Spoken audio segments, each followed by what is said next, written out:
Burlington Northern and Santa Fe Railroad swing bridge. Um, it's duplicate to the bridge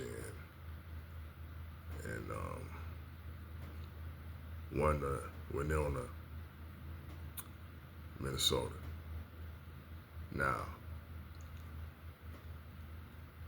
it it was replaced with a vertical lift bridge. Today's lift bridge, and it crosses the Mississippi River, located in Burlington, Iowa.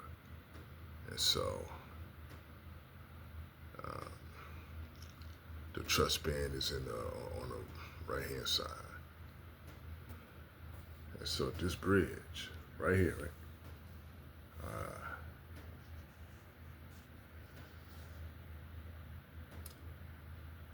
It's no longer there. And so, and this is the bridge that's duplicated to the one. So, in Minnesota. So, it's located in Burlington, Iowa.